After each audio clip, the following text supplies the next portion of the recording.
भाई घर बहुत भारी है, शादी करना बहुत जरूरी है, अकेला रहना बिल्कुल ठीक नहीं आप दोनों के लिए।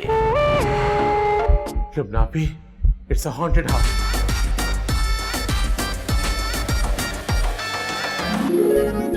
आपने मुझसे मजाक किया था ना कि आप 43 की हैं। मैं क्या 31 से एक दिन ऊपर लगती है आप।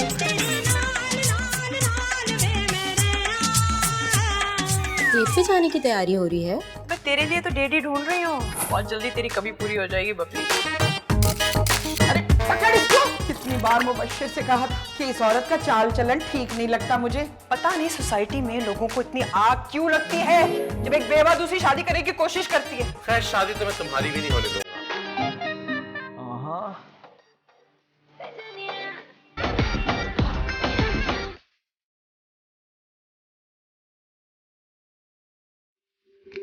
ईद के पहले दिन दोपहर 2 बजे ईद टेलीफिल्म अब बजेगी शहनाई पार्ट 1।